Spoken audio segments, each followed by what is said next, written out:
I was asked to do this video blog from my friend and colleague Jamita around the topic of when I fell in love with myself. I think that's a really powerful series, and I'm happy to be a part of it. So thank you, Jamita. I have 4 questions listed on my screen, so I'm gonna read one off, one by one, and we'll see how it goes. So the first question is, when did you fall in love with yourself? Um, I would say I fell in love with myself when I was a young adult, when I started grad school. I think that was the first time that I owned my story, not for what someone told me, not from stereotypes or what I assumed my story could be. I owned it. And I think it happened because I think personally I owned some of my own flaws and my shortcomings and some of my probably personal shame um, from college. I owned it. And around the same time, which is why I highlight grad school, in grad school I learned about these powerful giants like the Ella Bakers and the Ida B. Wells and the Septima Clarks, who I feel are personal heroes, and I think everyone has their own ancestor, and I definitely believe these women are part of mine, and I probably share them with many of you all, but I learned about their stories in depth in grad school, and I learned how powerful they were, and for some reason, me, with all of my flaws, I learned where my story could be on the human record. And I learned how my story was enveloped in this greater, just in, in community of Black women. And I think it was one of the most edifying and venerating um, moments in my personal life. And I think that is when I fell in love with myself. Number 2, what does happiness mean to you? I think happiness is, oh goodness. I think happiness is ownership and contentment and intentionality.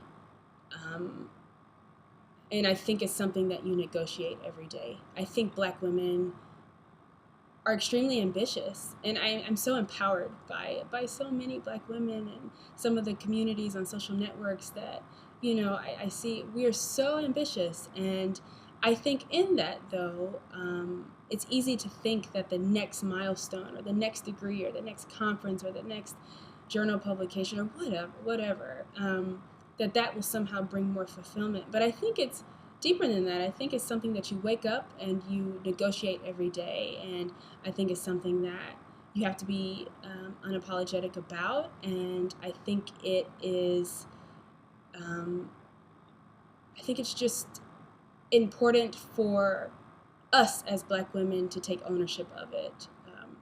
Number 3, how has your experience of living as a Black woman affected your overall health, but specifically your mental health and well-being?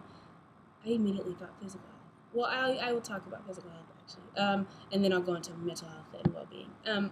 Physical health, I think Black women are impacted by some of the dangers and the importance of maintaining physical health. And I've had a couple gut checks in the last couple of years as I was an adult, and some of those scary doctor's appointments that made you kind of reevaluate all the stuff you've been eating. And I think that is important, and I think it's important to stop and acknowledge that physical health is important, and I think it's important to be conscious about what we put in our bodies so that we can maintain, live and maintain mental health and well-being. I think my mental health has definitely been affected by being a Black woman, and I think Black women, by and large, are relied on by so many people. Our relationships, our friendships, our colleagues, and I think we're groomed to be strong, and I think we're groomed to have it all together and to just carry on. And I think that's one of the things I love about Black women. And negative stereotypes have been generated from this strength of a Black woman, and I get it.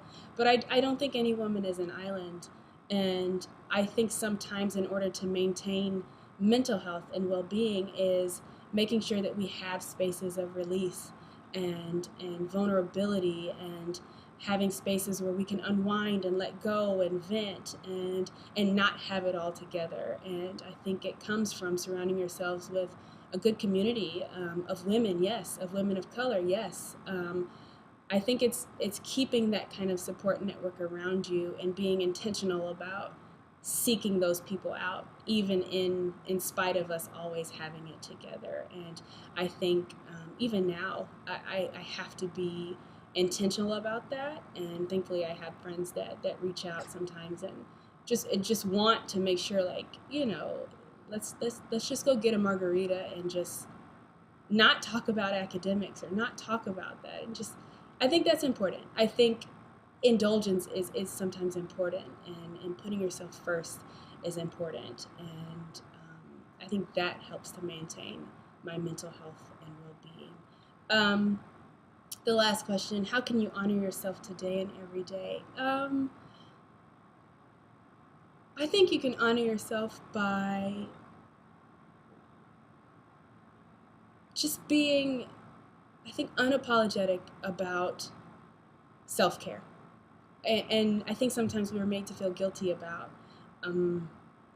seeking out happiness and enjoyment with ourselves. But I think it's being unapologetic about that. And today, I think we can honor ourselves by saying no and putting ourselves first on our to-do list, and doing things or feeling things or going to places that make us happy and that help to keep our spirits up and to help to kind of recenter us and realign us sometimes, because I think it's important. And I think that letting go of that kind of guilt that comes with just indulging sometimes, I think that is how you can honor yourself today.